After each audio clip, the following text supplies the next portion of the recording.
everyone. Happy Thursday. Welcome to So What, the Marketing Analytics and Insights live show. I am Katie, joined by Chris and John. Happy Thursday, guys. Hello. Indeed. Happy Thursday. This week, we are talking about marketing mix modeling and why you should be using them. So, we're going to cover creating user stories for marketing mix modeling, how to use the 5 Ps for requirements gathering, and most importantly, decisions that you can make with a marketing mix model. And so, Chris, you and I have been talking about marketing mix modeling. I have to keep saying it. It's I don't know, this, I'm going to stutter over it at some point. But you and I have been talking about marketing mix modeling all week. And so, when we recorded the podcast earlier this week, we talked about what it is. So if you're curious about that, you can go to trustinsights.ai/TI podcast and catch that episode where Chris and I break down what the heck a marketing mix model is. In yesterday's newsletter, which you can get at trustinsights.ai/newsletter, I talked through all of the front preparation you have to do before you can even do an analysis. And so today, what we want to do is cover, let's say you already have the pieces. How do you get started with a marketing mix model? What are the user stories that you would want to create to know what decisions you can make? So, Chris, where should we start? This is a big topic. It is a big topic. And to give you a sense of the level of complexity, we're a 3-person company. Mhm. Right?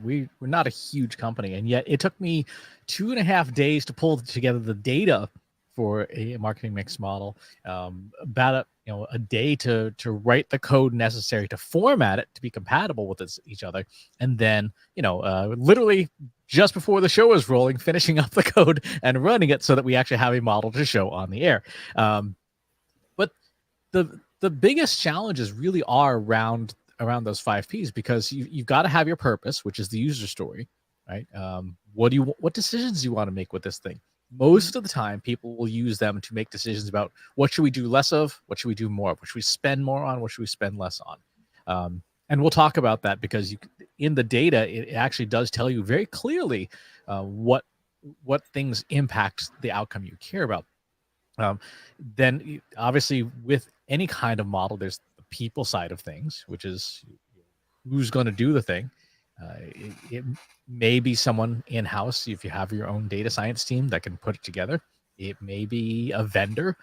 I will say this: vendors in this space all fall in the category of reassuringly expensive. These models are require a lot of iteration. So we're going to go through the model that I put together, and I have absolutely no doubt in my mind that, Katie, you're going to be like, well, what about this? And why is this in here? And why is that not in here, et cetera? So there's a lot of that. And that's the heaviest lifting in a model is really the process part, which is what goes in, what are we going to use information for? What stuff shouldn't be in here, which is a big set of discussions. And then interpreting the outcome. And then, of course, platform is whatever software you want to use. And then the performance is, well, did the model even work? And there's some technological answers to that, but then there's also the human answers to that. And then finally, what do you do with it? So I want to amend a little bit of your process and platform. And this, as I mentioned, I covered this in the newsletter this week. And so, as you were prepping for the live stream, we didn't talk through our own user story. We're just putting together a proof of concept, a demo for the purpose of this. But, had we gone through a user story, which is as a persona, I want to, so that persona being the people involved, want to being the process and platform, and so that being the purpose and performance of your 5 Ps. The want to, as we're talking about process and platform, it's not just how you're running the analysis, but then factoring in all of the different platforms that you need to extract data from, bring that back into, build a process around it to extract it, clean it, normalize it, blend it, all of those things. And so making sure that your user story is specific. So, it could be, I want to look at the past 5 years worth of data, which is very different from the past 5 months, which is very different from the past 5 days. You're going to have a different set of processes for each of those time frames, depending on what the decision is that you want to make. And so, there's a lot that goes into it. And so to say, Chris, that you took about 2.5 days is really underestimating the actual amount of time that even for a small company like ours would want to put into building a model like this. Oh yeah, like you said, this is a demo. This It's a is demo. not this is not the final, because again, that's the whole process of stakeholder interviews and building those user stories and validating that the data itself is correct. So I ran into some issues with our Google Analytics data, huge surprise, uh, and so even had to adjust for that. But if you think about it, 2.5 days of consistent effort for a small company where I literally know every system inside and out means that in a bigger company with, say, double employees where we don't know the systems, you're talking about like 2.5 months of work to do all the interviews, to ask people the knowledge that's implicit in our heads because we're working with the systems every day. Well, and a dedicated team just to figure out what the heck do you want to do with a marketing mix model. And so, John, I'll start with you. If you were to create a user story, if I said to you, we can create a marketing mix model, specifically for you, what would your user story look like? Yeah, the big thing, from the limited exposure I've had to this stuff, it's always about getting information that you can't even get from attribution reports. For most of the stuff that I always worked with, attribution reports get you there. But when you start doing real large branding campaigns, so if you're spending a ton unpaid and getting a lot of unattributed traffic, those are the kinds of situations where you roll that out. So it'd always be, as a CMO, I want to measure the impact of our branding or, a public opinion of the brand so that I can, same thing you'd have in the attribution model, figure out what programs are working, not working, spend X more, make more. But the big thing is just getting visibility beyond what people just get from an attribution model, which that everybody can kind of do from in-house stuff. But to get up to the marketing mix model, now you've got to bring some, heavy data and data crunching to the table. Exactly. So let's look at it just to start, what data we even used for this toy model. So this is RStudio. For those who are unfamiliar, RStudio is a programming interface. I started with our Google Analytics data, right? So we know that Google Analytics is one of our better systems for keeping record of what's happening. Then I went to our friends over at Agorapulse, because we manage most of our social media channels from Agorapulse, and I pulled out all of the data that we have in Agorapulse for the social networks we manage in there. So that's LinkedIn, Twitter, Instagram, TikTok, and I pulled in our personal ones where we have it, as well as the company ones, because John and I have a podcast that's been on the air for like 17 years, so that does take some impact. And then we have our YouTube channels, right? We have the Trust Insights YouTube channel. We have my personal YouTube channel. I pulled in email marketing data from our marketing automation system, the Trust Insights one, and the Almost Timely newsletter one. I went over to Libsyn and grabbed our podcast data from, again, from the feed that I have in there and the Trust Insights feed. And then finally, which is where John lives, I pulled in our HubSpot data because the HubSpot data really is the outcomes that we're after. So in our user story for like a CMO, as a CMO, I want to know what's working to generate deals, right? Just to generate sales opportunities so that I can allocate budget and time appropriately. And so that was sort of my back of the envelope. These are all the different data sources that we're probably going to need. And there's stuff that's still not in here. There is public relations data that's not in here. I didn't have time to go and get our brand, unlinked brand mentions from our brand monitoring system. I did not have time to pull in our speaking data. I did not have time to look at outbound emails and stuff that John does from inside the HubSpot system itself. So there is stuff still missing. Well, and we, again, as a small company, aren't taking advantage of every available marketing channel either. And so this is, we do what I would call lightweight marketing for ourselves. And even with that, you just covered about a dozen different data sources that we have, good working knowledge of how they operate. But, we don't run paid ads. We're not running Google ads and social ads and, other kinds of ad networks, so if you factor in all of those, we're not doing SMS messaging. we're doing lightweight organic social, to your point, but we're not doing, you know, campaigns on, you know, all the available platforms. And then you aren't able to factor in private social, where we do spend a lot of our time with our community on your Discord servers, those places. And so there's a lot of data missing just from this model, just from this small sample that you're doing as well. So sort of, I wanted to bring that up to acknowledge that, again, as we're talking through, we're a smaller company, we still have about a dozen data sources that we're trying to wrestle with. And it really only scratches the surface of what's possible. Exactly. So after you get the data, you then have to deal with the data. Sounds terrible. They're all different. Right. Yeah. So you have different types of summarization you need to do. Sometimes, like for example, with Google Analytics, I pulled this in as default channel groupings because source medium would be even more hairy to try and deal with. But even there, removing direct traffic and unassigned traffic, because that's not something you can make a decision about. Say, oh yeah, let's go get more traffic that has no attribution data. It's probably not going to be something you're going to enjoy. In our HubSpot data, we had all sorts we actually have a lack of ability to count things natively in HubSpot. So we have to actually do the counting within our marketing mix modeling code to just count how many deals we had on a given basis. We have, of course, all the hairy stuff that comes with the different social networks.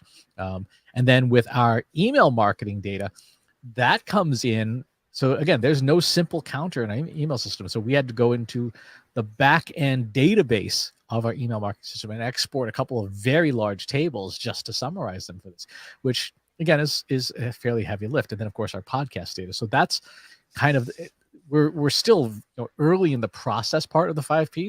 Mm-hmm. This part at a small company Mm-hmm. with highly proficient technical resources took days to do.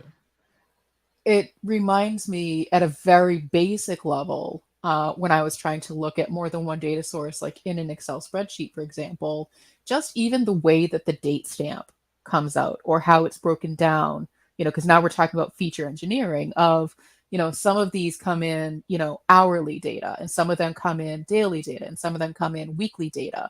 But even then, how the date stamp is structured is going to be different. So some of them are going to be, day, month, year, or month, day, year, or a long string of everything, including time frames and time zones and those things. And even just cleaning that up to all get it to be the same kind of data, especially when some of the data doesn't exist at that granular level, is, I would imagine, that's a big effort just to clean the data and normalize it. It is. And it gets even hairier when you start having to do manipulation of the data. So one thing that's not in here, because again, I knew I would not have time to do it, is Google Search Console data. Mm-hmm. There's branded organic search and unbranded organic search. You would want to be able to split both of those apart. People searching for trust insights are more valuable to us than people are searching for, what are the 5 Ps or what is the marketing mix? Because those are folks who are still on their informational part of their customer journey, not the intent part where they're like, yeah, I want to talk to John Wall right now. He is ready and waiting. That's a Time Life operator standing by. Exactly. Or Ghostbusters, we're ready to believe you. So I feel like we're sort of, giving all the bad news, which, to be fair, we need to really sort of paint the picture of all of the work that goes in up front before doing, yes, a marketing mix model, but really any kind of analysis. You want to make sure that you're doing your due diligence up front because it will save you time on the back when you start to run the model. And one of the processes that, as we are building out this marketing mix model software, is that we for ourselves want to build the processes so that they're repeatable, so that as we're extracting the data, it's being extracted regularly and consistently and being cleaned thoroughly in a standardized way so that we can rerun the model over and over again. Because what happens a lot of times, and Chris, we've run into this with clients before, is that there's this big 6-month effort to gather all of the data. We run the model once, and then the client says, okay, let's do it again. We're like, okay, but you're going to spend another 6 months, and you're already then a year out of date from the decisions you want to make. And so that's another factor, is how timely do the decisions that you want to make need to be made. That will dictate how you set up your processes. Exactly. And there's a minimum amount of data that you want to have to be able to do the model, right? So at a bare minimum, you want to have about 90 days. In this case, we're using 16 months of data. We're going all the way back to the beginning of 2022 for this particular model, because with less data, you will have the statistical software to say, I can't make anything of this, right? So that does happen a lot.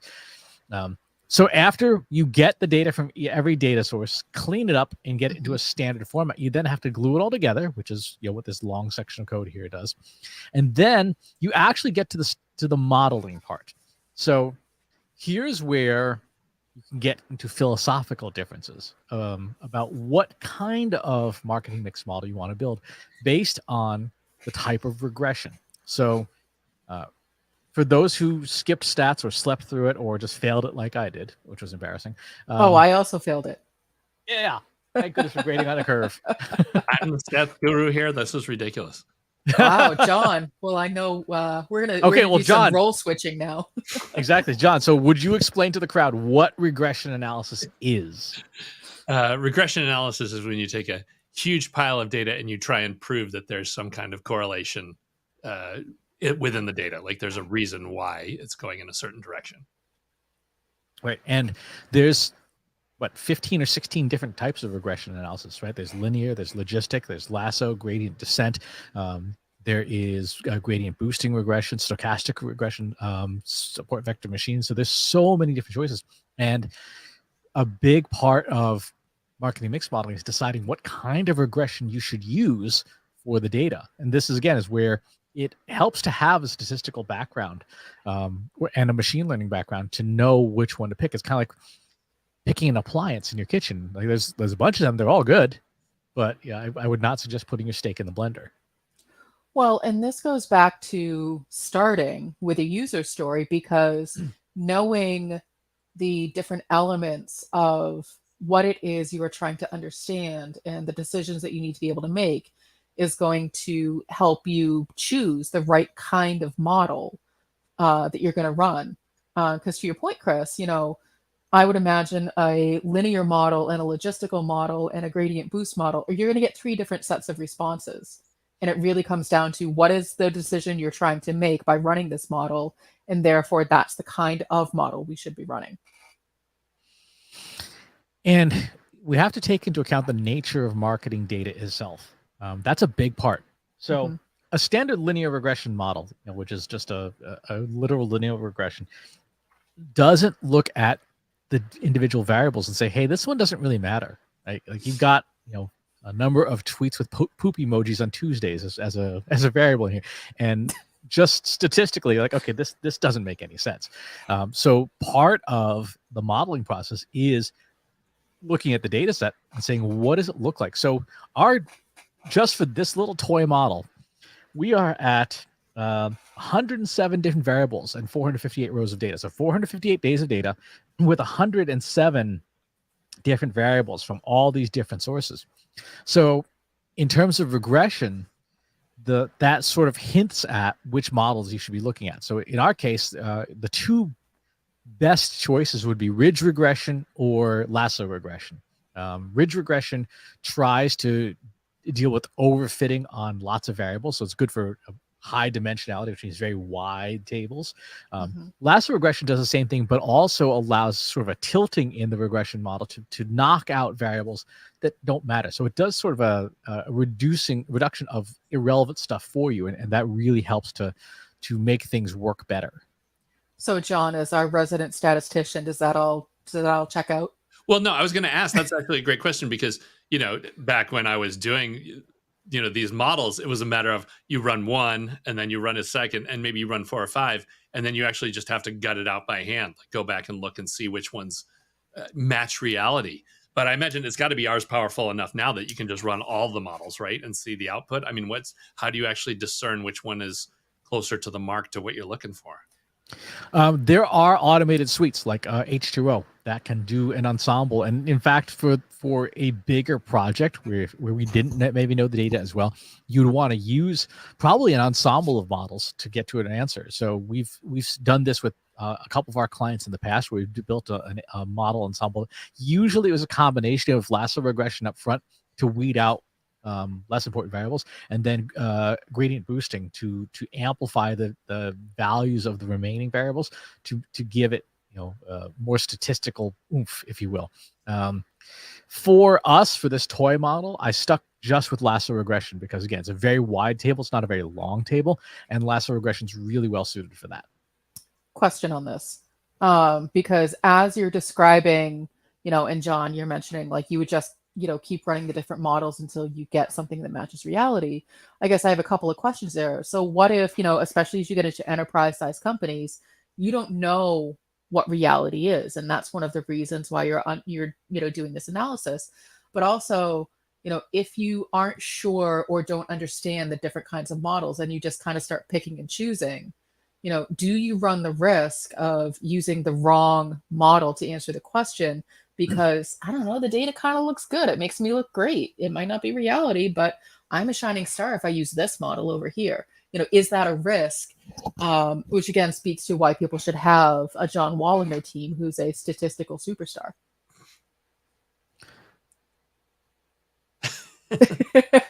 We all stare at John. Yeah, well, that's a great question. So it's, are you using bias, or is it basically you have to test that after the fact? You have to then get a second data set and actually see if it holds as far as what works.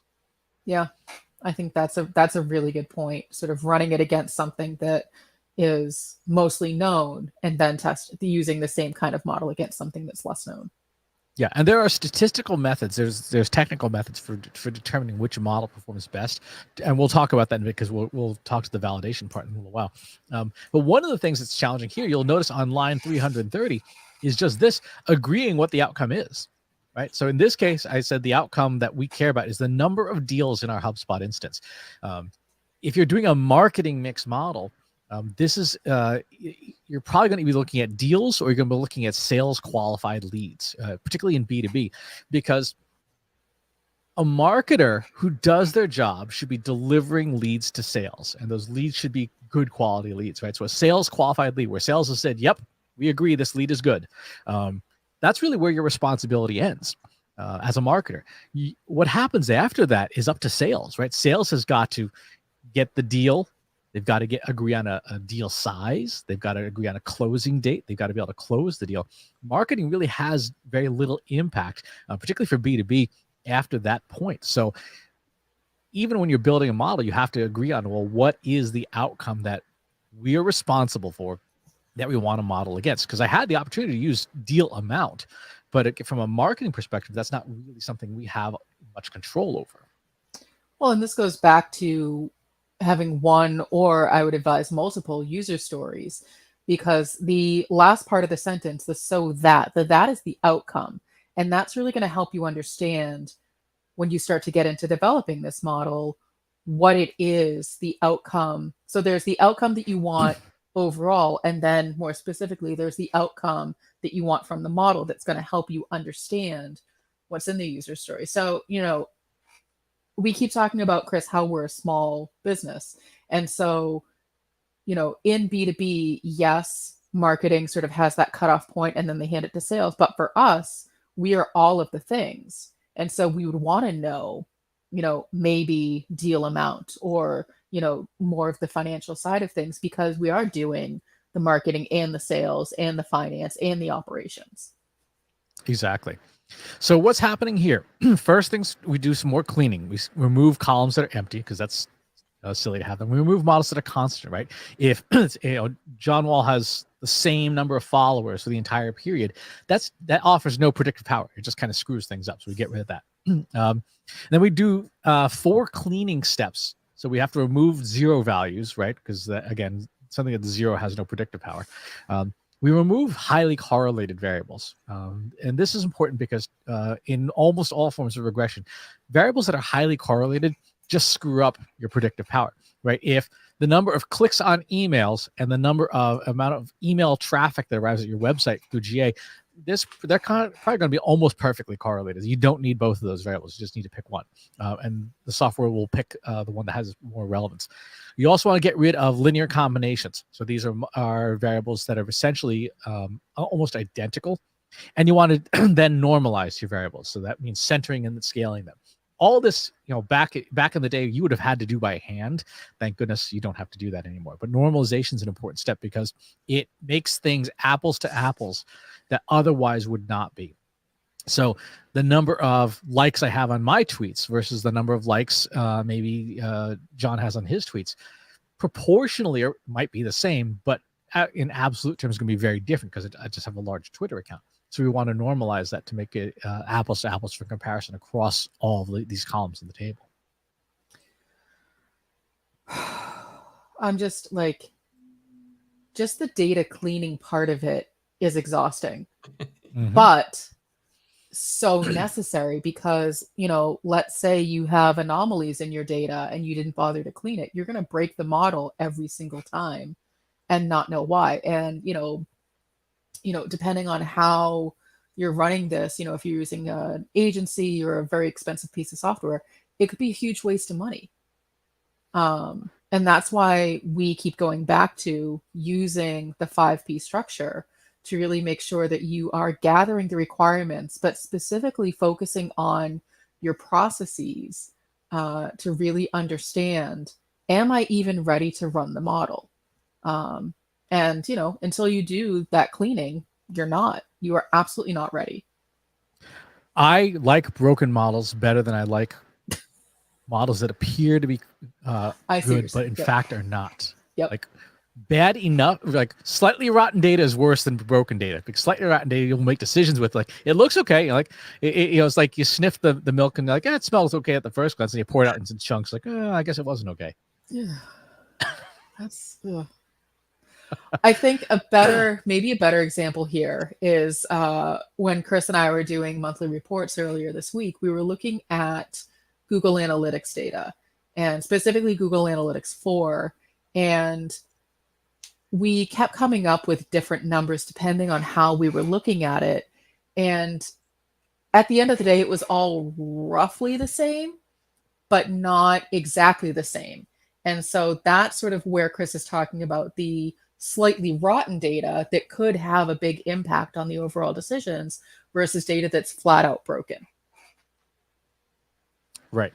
So now we get to the sort of the quality checking of the models, right? To look at the outputs. And again, this is something that's automated, but it is something that as a human being, you can absolutely go and inspect. What you're looking for essentially in these two charts here is, when does the data substantially change? When does it reach a point where of these dozens of different candidate models inside this tool, which is the best one? So you're looking for, in this case here, where the pink line, the root mean squared error, where that error gets as low as possible. And then you're looking at R squared, which is the goodness of fit, when that's high as possible. So it's, this model here is the one that's machine will automatically choose, because it says, hey, the green line is as high as it's going to get, and the red line is as low as it's going to get. It would never choose, for example, one of the models early on in here where it's like, okay, the red line's as high as it's going to get, and the green line's as low as it's going to get. That would be a model that has very low predictive power. So with that, we finally actually get to the result. Yay! And what does the result say? Well, there's two different things that come out of the result. And we're going to switch to full screen here. You get a measure of variable importance, right? And which is for marketing mixed modeling is not super helpful, but then you get what is called the regression coefficients. And this is where the rubber hits the road. John, you want to explain a regression coefficient? As far as from what I remember of R, is if it's over 0.5, then that's considered statistically relevant, and anything below is basically not on mark. No, regression. So for R squared, that would be true. For regression coefficients, a regression coefficient is the change in the independent variable and its effect on the dependent variable. So Katie's like, what? There's a measure of impact. Right. So here's what this means. in a regression coefficient, it essentially saying for every one of the outcome, this many of the thing is required. So for organic search, if we want to, if for every one bit of traffic, essentially in organic search, will result in 0.13 of the outcome. Right, that's sort of what a regression coefficient means. The longer bars going to the right mean those variables have more impact. So this is now the actual marketing mix model. So things that matter. Katie getting mentions, brand mentions on her Twitter account seems to matter with this model. That's me. Yep, that's you. I matter. Woo! Organic search traffic matters, right? The impressions, the number of impressions that the Trust Insights posts get on LinkedIn matters. Engagements, likes specifically on John's tweets matter. And again, brand awareness mentions on my Twitter account matter. The more we crank out of these things, the closer we will get towards convert the outcome we care about, which is the HubSpot deals number. Mm-hmm. On the other side, when the bars go far to the left, it means those things matter very little. They kind of have almost a negative impact, right? So you see total followers there on both from my Twitter account and the company's Instagram account. That would effectively say to a CMO, and this would require a lot of messaging to explain this, don't bother chasing followers, right? If you're saying that we need more followers, no. In fact, depending on basically on this data, it looks like the quality of the followers on my Twitter account are so irrelevant to the outcome that me spending time chasing followers would reduce the number of deals we get. Well, and this is sort of the same thing we say about our newsletter numbers is I'm okay having a smaller number if it's the right number of people. If we're reaching the right audience, then it should be smaller because we can't be everything to everyone. And it's interesting how this model very much mimics the way that, well, not interesting, but it's refreshing that the model mimics the way that we operate our content, where we're not trying to be everything to everyone. We're trying to reach the right people with the right information. Exactly. Other things that this model says, the number of impressions on TikTok really don't matter. Which is good because ours are not great. Now, here is the gotcha. Here's the gotcha. If you're sitting here thinking, okay, we've got a marketing strategy. We know what to do. If I run this section of code here. Let's see, where am I? Oh, the wrong section. Well, and to be fair, that wasn't a marketing strategy. That was just the initial data. There's still a lot of human intervention needed to put that together and to make a plan from that. And I think that that's the other piece of it. When you go back to the people in the 5 Ps, someone has to interpret this data and turn it into something actionable. I would be surprised of any system that just hands you on a silver platter, here's exactly what you need to do. But this goes back to what John was saying earlier. The R squared on this model is 0.153. Okay. Which means the model is invalid. Oh, good. Right? That's helpful. So everything that you just saw does not, in fact, matter because the model has no statistical significance. The R squared number effectively says how well the regression line describes the data, describes the trend. In this case, it describes it very poorly, right? Generally speaking, you'd look at a minimum of 0.25. What John said, it was exactly right. You're really looking for 0.5 or above, right? At that point, you're saying this model describes reality. So going back to what you were saying earlier, Katie, how do you know this describes reality? Well, you have a statistical measure that says this is reality. And for this particular model, this is not reality. It does not meet that test. But this doesn't tell you why. And that becomes one of the challenges is it doesn't tell you why it's not statistically valid. Is it because of a lack of data? Is it the wrong data? Whatever the thing is. And so without having that person or agency who can actually build and run the model for you. You're like, oh, I don't know. It gave me data. I can make decisions from this, can't I? And this is where, so generally speaking, this is a generalization with marketing mix modeling. If you get a number that is statistically invalid, it means that you're missing something, right? There is missing data that would help describe reality better. So there's some aspect of our marketing, we've talked about it. Brand mentions are missing, public speaking is missing. All those things are not in here.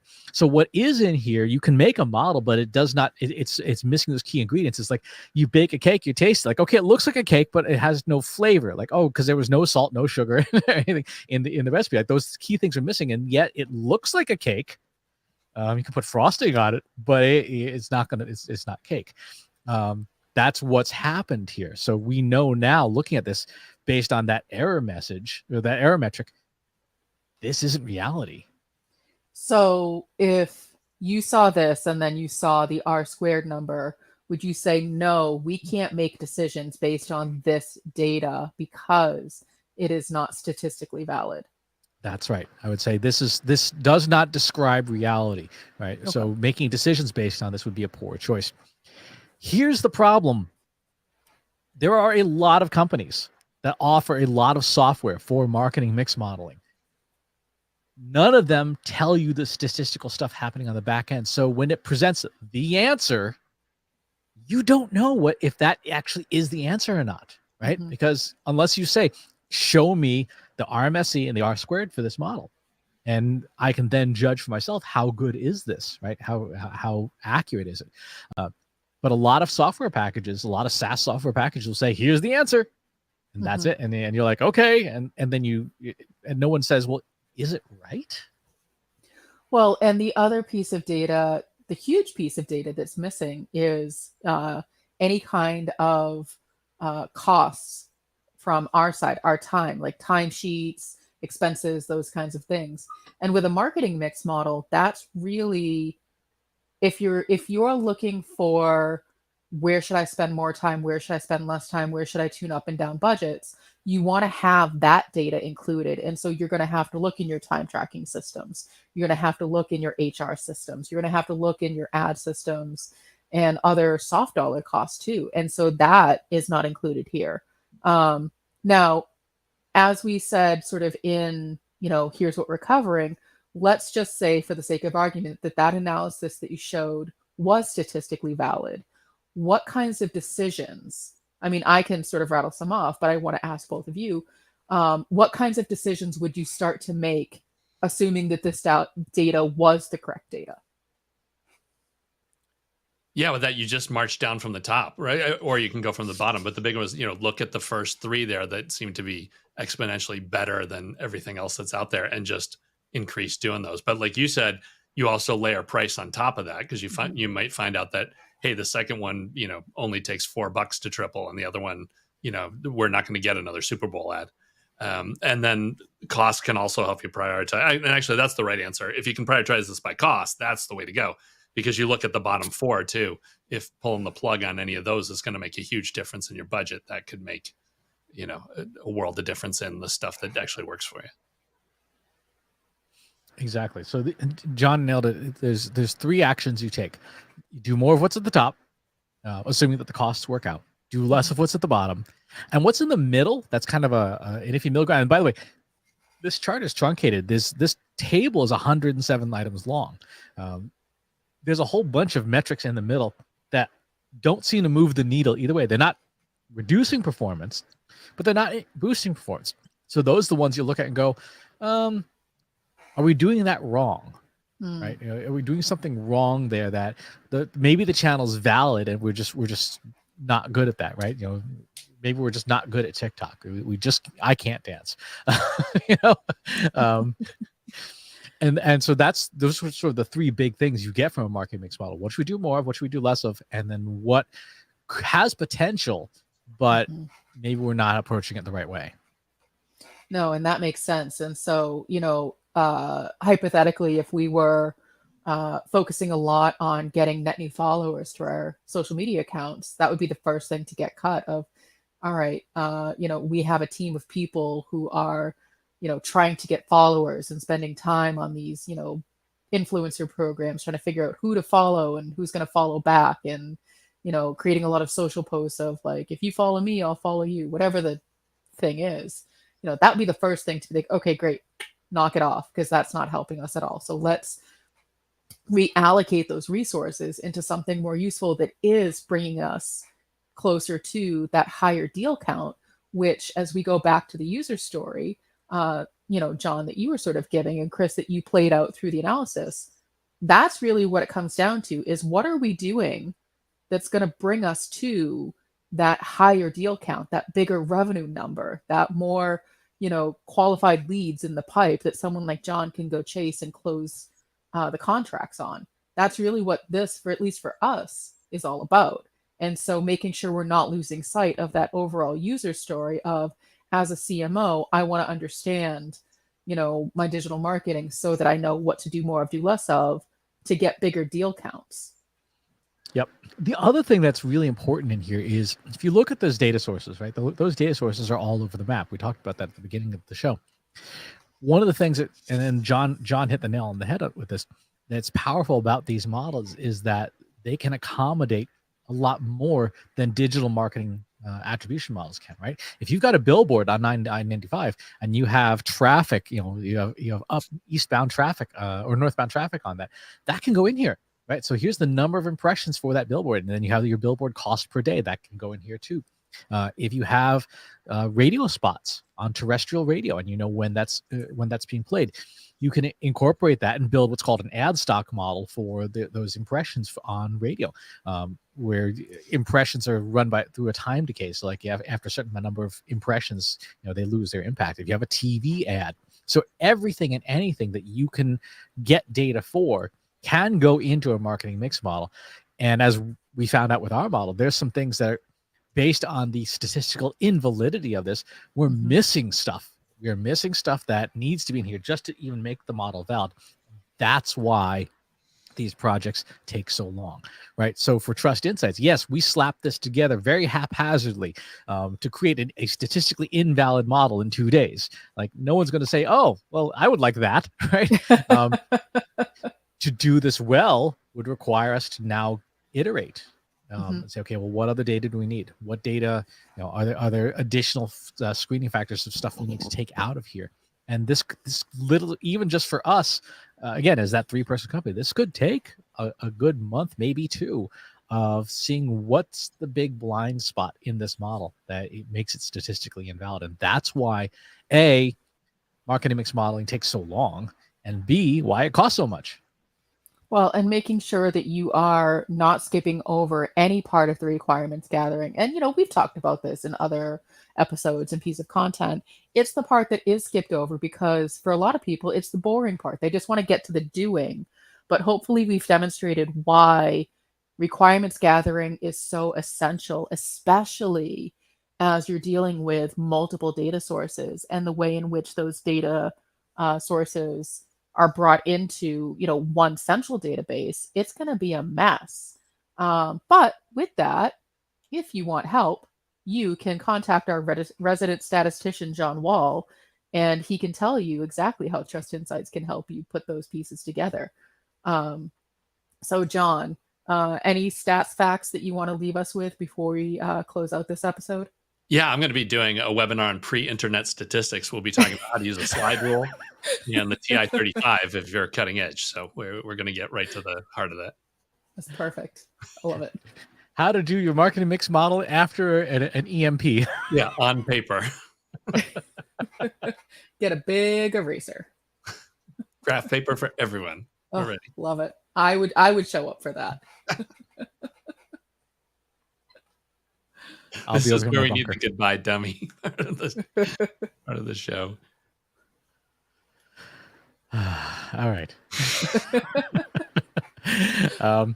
Any final thoughts, Katie? I mean, I think we've covered it. So if you want to hear more about what exactly a marketing mix model is, you can catch that episode of our podcast at trustinsights.ai/TI podcast. And if you want to get more detailed information around using the 5 Ps to gather those requirements for a marketing mix model, You can subscribe to our newsletter that came out this past Wednesday at trustinsights.ai/newsletter. And if you just have any general questions about marketing mix modeling, or want to share what you're working on, you can join our free Slack group at trustinsights.ai/analytics for marketers, where Chris and I and John are in there every day, creating chaos and then trying to rein it back in. Exactly. And I'll leave you with these thoughts. Modeling is an iterative process. It is almost never a one and done. It's something that even just to get a single model that you can make decisions with takes a lot of time. So if it's something that you're considering doing, if it's something you're being asked to do, go into it with those expectations that, yeah, it's going to take some effort to do. It's going to take some mathematics to do. And if you don't have those resources and you don't have the ability to acquire them, then you have to let your stakeholders know, here's why this is probably not the best choice for us. Maybe we start off with something smaller, like a standard digital attribution model, until we get the revenue we need to pay for the big model. But expect it to take a while. Expect it to take a few tries, and don't get discouraged if you run into all sorts of data quality landmines, process landmines, and things. You may even run into, depending on your company, you may even run into some people landmines where some people don't want their data included because it may not paint them in the best light, which is always a delight. So thanks for tuning in. We will see you all next time. Thanks for watching today. Be sure to subscribe to our show wherever you're watching it. For more resources and to learn more, check out the Trust Insights podcast at trustinsights.ai/TI podcast. And a weekly email newsletter at trustinsights.ai/newsletter. Got questions about what you saw in today's episode? Join our free Analytics for Marketers Slack group at trustinsights.ai/analytics for marketers. See you next time.